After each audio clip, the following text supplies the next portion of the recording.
नमस्कार दोस्तों, आप सबका मेरे YouTube channel AVS study show पर स्वागत है। दोस्तों, हम लोग समीक्षा अधिकारी और सहायक समीक्षा अधिकारी के विगत वर्षों में पूछे गए प्रश्नों को देख रहे हैं और इसी श्रृंखला में आज वीडियो में हम देखेंगे प्राचीन साहित्य एवं साहित्यकार से संबंधित पूछे गए सवालों को। तो देखिए, पहला सवाल दिया है कि सूचियों का मिलान करना है। इसमें सूची 1 का सूची 2 से मिलान करिए। एक तरफ है सूची 1 की तरफ है अष्टाध्यायी, महाभाष्य, निरुक्त और वार्तिक, और दूसरे तरफ है यास्क, कात्यायन, पतंजलि और पाणिनि। तो आप लोगों को जानते होंगे कि अष्टाध्यायी का जो संबंध है वो है पाणिनि से। अष्टाध्यायी का संबंध पाणिनि से है और महाभाष्य का संबंध है पतंजलि से, और निरुक्त का संबंध है यास्क से, और वार्तिक का संबंध है कात्यायन से। तो अब देखते हैं हम लोग इसके अनुसार कौन सा विकल्प मैच कर रहा है।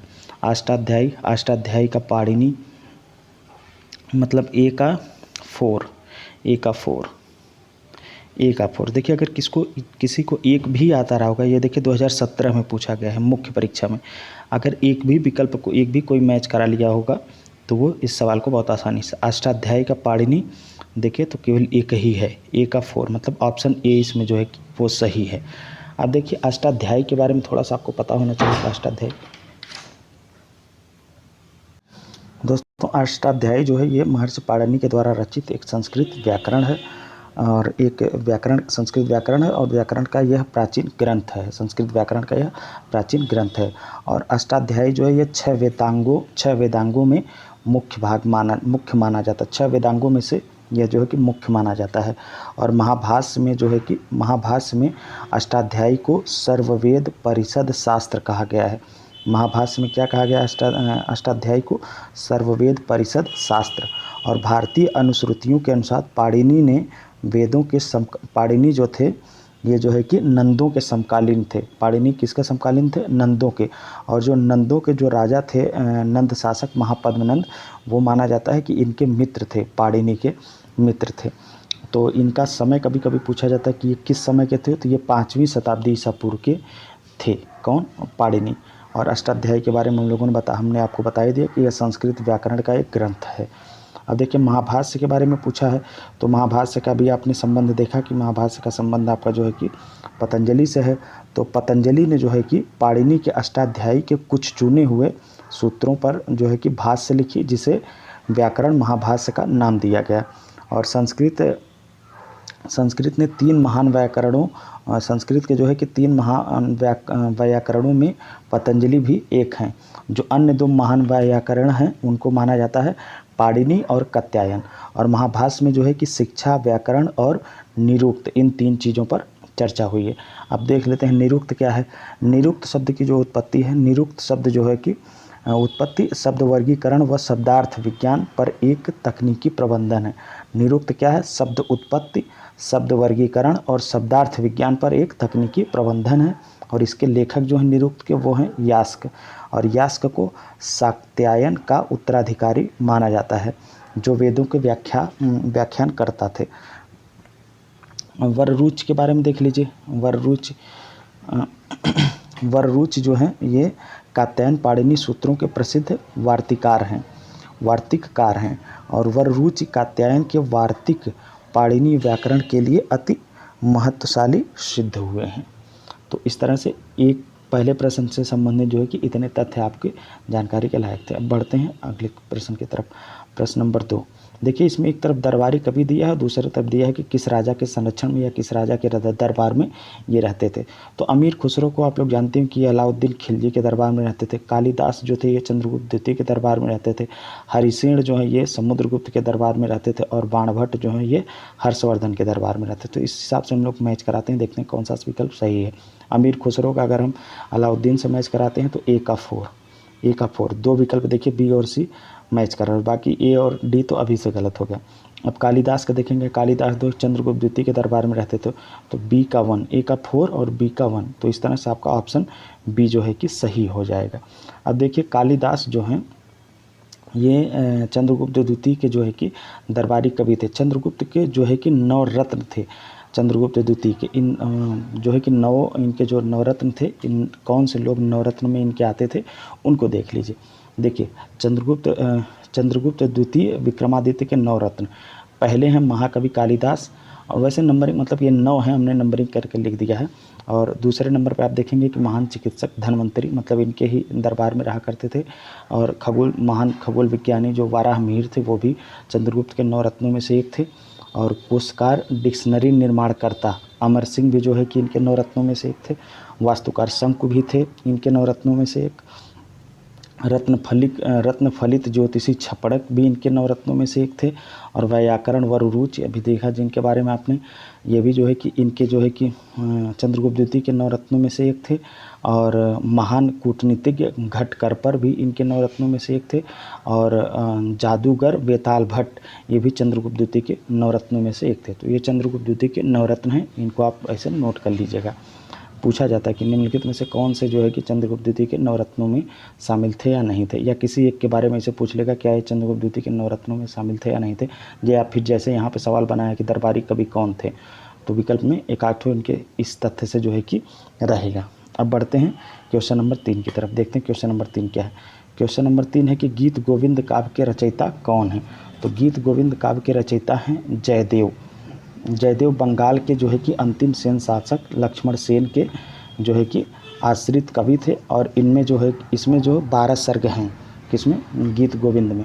गीत गोविंद में 12 सर्ग हैं तथा प्रत्येक सर्ग जो है कि गीतों से समन्वित है। अब बढ़ते हैं प्रश्न नंबर 4 की तरफ।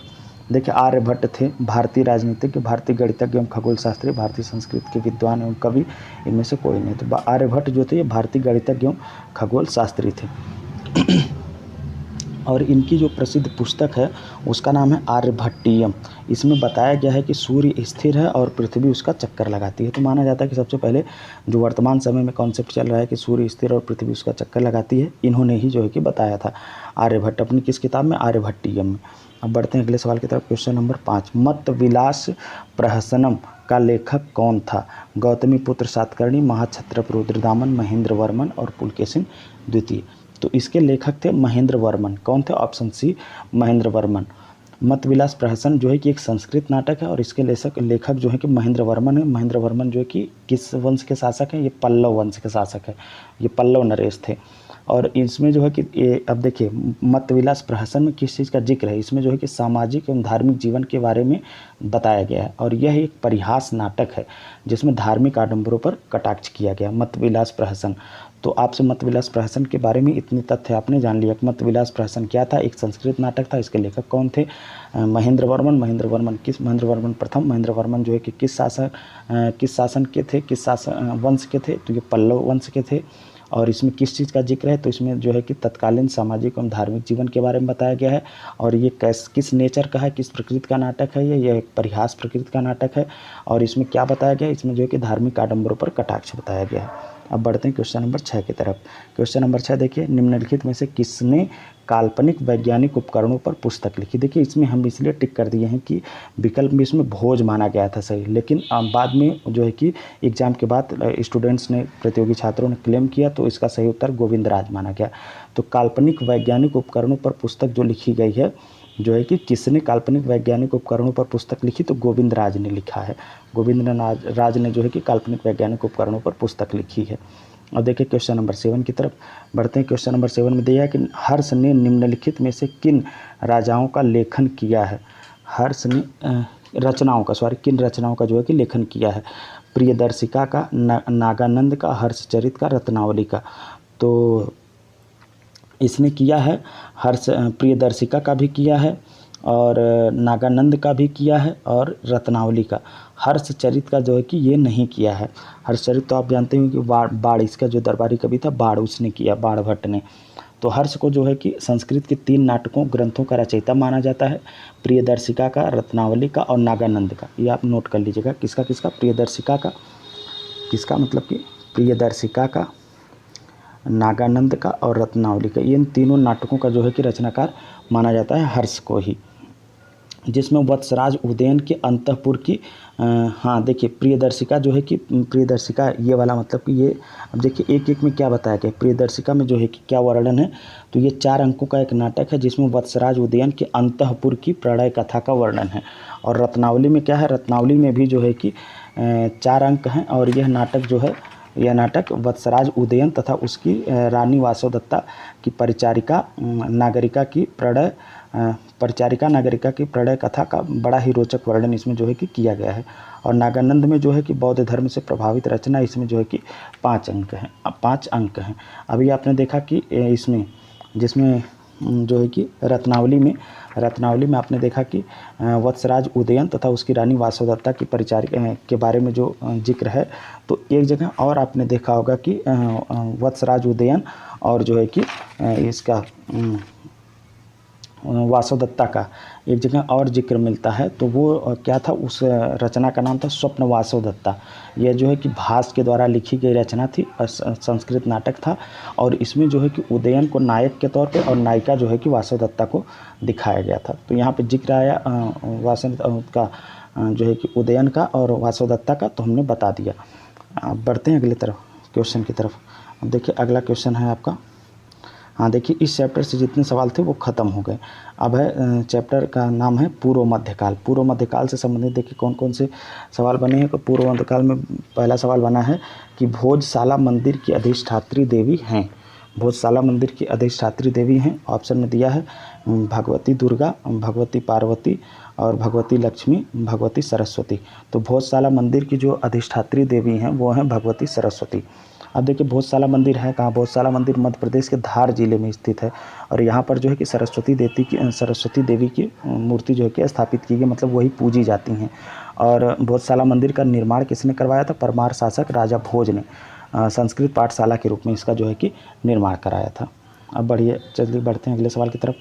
अब अगला सवाल है, क्वेश्चन नंबर 2 दिया है कि निम्नलिखित में से किस या किन राजा या राजाओं को जनता द्वारा प्रत्यक्ष रूप से चुना गया।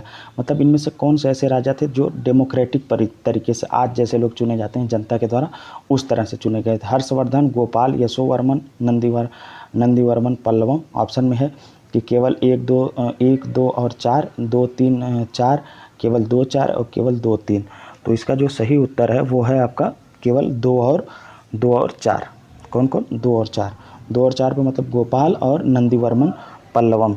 ये जो है कि उस समय के जो शासक थे, ये जो है कि लोकतांत्रिक तरीके से चुने गए थे। अब देखिए गोपाल जो था, गोपाल ये पाल वंश का संस्थापक माना जाता है। गोपाल कौन है, गोपाल पाल वंश का संस्थापक माना जाता है। ये जो है कि डायरेक्ट जनता के द्वारा चुना गया था। और पल्लव वंश का शासक जो नंदीवर्मन पल्लवम है, ये भी जो है कि जनता के द्वारा चुना गया था। तो ये गोपाल जो है कि ये पाल वंश के संस्थापक हैं और पल्लव वंश का शासक नंदीवर्मन पल्लवम। ये दोनों के वंश का नाम आप जानते रहिएगा। ये जो है कि गोपाल पाल वंश और नंदीवर्मन पल्लवम जो है ये पल्लव वंश के हैं। दोनों जो है कि अलग अलग वंश के हैं, लेकिन ये दोनों जो है कि एक ही तरीके से डेमोक्रेटिक तरीके से या जनता के द्वारा प्रत्यक्ष जनता के द्वारा जो है कि चुने गए थे। धर्मपाल के जो है कि खालिमपुर अभिलेख से पता चलता है कि मत्स्य न्याय से छुटकारा पाने के लिए प्रकृतियों मतलब कि सामान्य जनता के लिए प्रकृतियाँ शब्द यूज हुआ है। सामान्य जनता ने जो है कि गोपाल को लक्ष्मी की बाह जो है कि ग्रहण कराई। और पल्लव शासक परमेश्वर वर्मन जो था, इनकी आकस्मिक मृत्यु के उपरांत कांची के लोगों ने जो है कि उसी वंश की एक शाखा के जो राजकुमार थे नंदीवर्मन पल्लवम को जो है कि शासक के रूप में चुन लिया था। यह हिरण्यवर्मा का पुत्र था। कौन, नंदीवर्मन पल्लवम जो है यह हिरण्यवर्मा के पुत्र थे। अब चलिए बढ़ते हैं क्वेश्चन नंबर 3 की तरफ। क्वेश्चन नंबर 3 में देखिए क्या दिया है, पूछा गया है कि निम्नलिखित में से किस शासक ने विक्रमशिला विश्वविद्यालय की स्थापना की थी। नालंदा और विक्रमशिला का बहुत पूछा जाता है कि किस शासक ने। तो इसका जो है कि कराया था, विक्रमशिला विश्वविद्यालय का स्थापना कराया था धर्मपाल ने। किसने कराया था, प्राचीन बौद्ध विश्वविद्यालय की स्थापना जो है कि बंगाल के पाल वंशी शासक था धर्मपाल, तो इसने जो है कि करवाया था। और यह एक उत्साही बौद्ध था। धर्मपाल कैसा था, एक उत्साही बौद्ध था। उसके लेखों में उसे परम सौगत कहा गया है। धर्मपाल को क्या कहा गया है इसके लेखों में, परम सौगत। अब देखिए इसी समय जानिए कि नालंदा विश्वविद्यालय की स्थापना किसने कराई थी।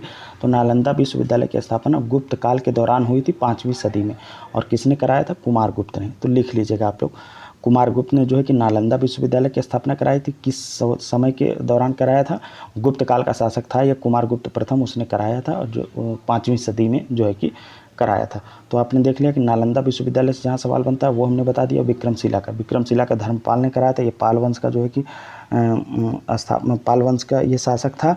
और यह एक उत्साही बौद्ध था, मतलब ये बहुत बौद्ध मतावलंबी था और इसकी जो उपाधि थी उसे जो है कि परम सौगत कहा जाता था इसे। अब देखते हैं अगले सवाल की तरफ हम बढ़ते हैं। निम्नलिखित शासकों के नाम सही कालक्रमानुसार संयोजित कर अपना जो है कि उत्तर नीचे दिए गए कूट के अनुसार सही किए। देखिए इस शासकों का नाम दिए, ये सभी जो है कि चंदेल वंशी शासक हैं। आप लोग चंदेल वंश को पढ़ेंगे, जिन्हें चेजाक भुक्ति चंदेल भी कहा जाता है, जो कि बुंदेलखंड के रीजन में जिनका शासन था।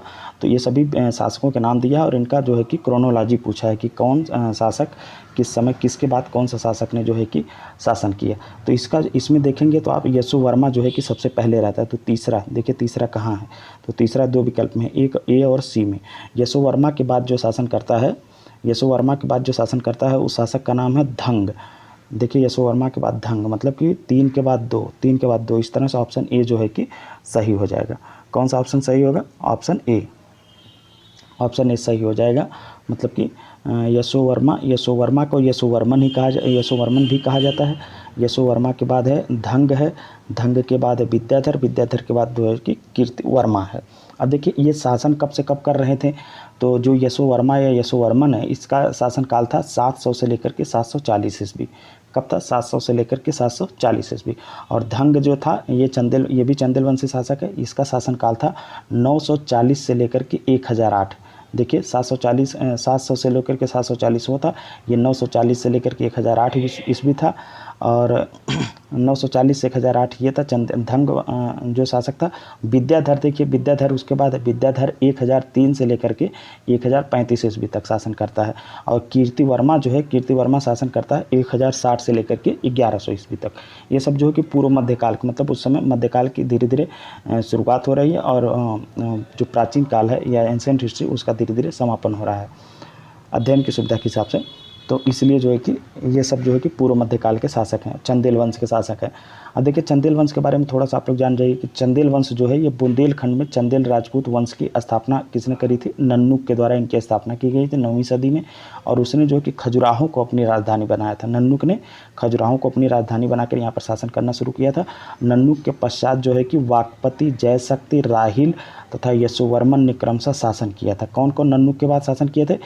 वाकपति, जयशक्ति, राहिल, यशोवर्मन। देखिए यशोवर्मन से ही पूछ लिया है, क्रमशः शासन किया था। और भी लोग थे लेकिन शुरुआत में इतने लोग हैं। जयशक्ति के नाम पर जो है कि जो इसका शासक था जयशक्ति दूसरा नन्नुक के बाद, इसी के नाम पर चंदेल राज को जो है कि जेजाक भुक्ति भी कहा जाता है। तो कभी कभी यहाँ से पूछता है कि चंदेल राज जेजाक भुक्ति के चंदेल, स्पष्ट ऐसे करके पूछता है। अब देखिए अगला सवाल है कि गुर्जर प्रतिहार शासकों में से किसकी उपाधि आदिवराह थी? इन शासकों में से पूछा है कि किसकी उपाधि जो है कि आदिवराह थी। तो आदिवराह थी मिहिर भोज की उपाधि। मिहिर भोज की उपाधि जो है कि आदिवराह थी। मिहिर भोज जो है कि गुर्जर प्रतिहार वंश का सर्वाधिक शक्तिशाली शासक था। यह वैष्णव धर्म का अनुयायी था। किसका? यह वैष्णव धर्म का अनुयायी था तथा इसने आदिवराह और एक और उपाधि इसने धारण किया था, प्रभास। किसकी? आदिवराह और प्रभास। तो मिहिर भोज की ये 2 उपाधियों से सवाल पूछा जाता है। एक तो इसमें दिया है कि आदिवराह किसकी उपाधि थी और एक प्रभास। तो अगले परीक्षा में आप सावधान रहिएगा कि पूछ सकता है कि गुर्जर प्रतिहार शासकों में से किसकी उपाधि जो है कि प्रभास थी। तो आप जो है कि मिहिर भोज को ही मार के आइएगा। देखिए ये जो छोटे छोटे वंश हैं जो मतलब उत्तर मुगल पूर्व मध्यकाल में तो राजपूत वंशी शासन हैं ये सब शासक। तो इनमें जो महत्वपूर्ण शासक रहे हैं किसी डायनेस्टी के, किसी वंश के, तो वहीं से सवाल बनता है। तो गुर्जर प्रतिहारों में मिहिर भोज सबसे प्रसिद्ध शासक रहता है। तो देखिए यहीं से सवाल घुमा फिरा के बनेगा। तो इसकी उपाधि से यहाँ पे आपने देखा कि आदिवराह से बना, तो अगली उपाधि इसकी प्रभास है, तो हो सकता है उससे बन जाएगा। तो आप लोग दिमाग में याद रखिएगा। अब देखिए बढ़ते हैं अगले सवाल की तरफ। अगला सवाल है क्वेश्चन नंबर 6, पूछ रहा है कि कश्मीर के शासक जैन उल आबदीन का वास्तविक नाम क्या था? कश्मीर के शासक जैन उल आबदीन से बहुत सवाल बनते हैं। अभी बनने वाले सारे सवालों को हम जो है सारे तथ्यों की यहाँ पे चर्चा कर देंगे। तो इसका जो वास्तविक नाम था, इसका वास्तविक नाम था शाही खां। क्या था? शाही खां। ऑप्शन डी सही हो जाएगा। कश्मीर के शासक जैन उल आबदीन, जिसे कि अकबर के समान माना जाता है इसके गुण की वजह से, तो इसकी जो है कि इसका वास्तविक नाम था शाही खां। अब देखिए इसके बारे में और जान जाइए कि ये शासन कब से कब तक किया था। ये 1420 ईस्वी में ये जो है कि गद्दी पर बैठा था। और इसका भाई शाही खां जैन उल आबदीन के नाम से जो है कि कश्मीर के सिंहासन पर बैठा और वह कश्मीर का सबसे महान शासक हुआ। वह धार्मिक दृष्टि से अली शाह का भाई था। 1420 ईस्वी में अली शाह का भाई शाही खां। तो ये किसका भाई था? अली शाह का भाई था शाही खां। ये जो है कि जैन उल आबिदीन के नाम से कश्मीर के सिंहासन पर बैठता है और वह कश्मीर का सबसे महान शासक बनता है और वह धार्मिक दृष्टि से अत्यधिक सहिष्णु था और इसकी धार्मिक उदारता के कारण ही इसकी तुलना जो है कि मुग़ल बादशाह अकबर से की जाती है और इसीलिए इसे जो है कि कश्मीर का अकबर कहा जाता है। इसने जो है कि हिंदुओं पर लगने वाला जो जजिया कर था उसे समाप्त कर दिया। ऐसा करने वाला यह प्रथम शासक था और इसने जो है कि गो हत्या पर भी प्रतिबंध लगाया था। तो ये प्रश्न एक बार और बना था कि निम्नलिखित में से किस कश्मीरी शासक ने जो है कि गो हत्या पर प्रतिबंध लगाया था। तो वहाँ पर भी जैनुल आबिदीन जो है कि आप मार के आइएगा। अब हो सकता है अगली बार यही सवाल बनाए कि किसने जो है कि कश्मीर में जजिया कर को समाप्त किया था और जैनुल आबिदीन नाम न दे करके शाही खां नाम दे दे, क्योंकि शाही खां नाम इसी का था। तो ये सब तथ्यों को जो है कि आप दिमाग में समेट के रखिएगा। अब किसी भी तरह से घुमा पूरा के सवाल बन सकता है। अब इस सेशन का शायद ये आखिरी सवाल है। इसके बाद पूरा प्राचीन इतिहास से समीक्षा अधिकारी और सहायक समीक्षा अधिकारी में पूछे हुए सवालों का जो है कि हम लोग अध्ययन कर चुके होंगे। देखिए, पूर्व मध्यकालीन उत्तर प्रदेश के शहर और वर्तमान स्थिति। मध्यकाल में ये कौन कौन सा शहर कहाँ था और इसकी जो है कि वर्तमान स्थिति पूछा है, मैच कराने को दिया है। कोल या कोयल, फिर महोत्सव नगर, फिर महोदय श्री, फिर जेजाक भुक्ति। देखिए, इनमें से पूछा है कि कौन सा सही नहीं है, सुमेलित नहीं। अभी आपने देखा था कि जेजाक भुक्ति कहाँ जाता, कहाँ के शहर के साथ जोड़ करके कहा जाता था, तो चंदेल। तो आपने देखा चंदेल वहाँ पे होना चाहिए। तो इस तरह से ऑप्शन डी जो है कि गलत हो जाएगा और बाकी सब सही हैं।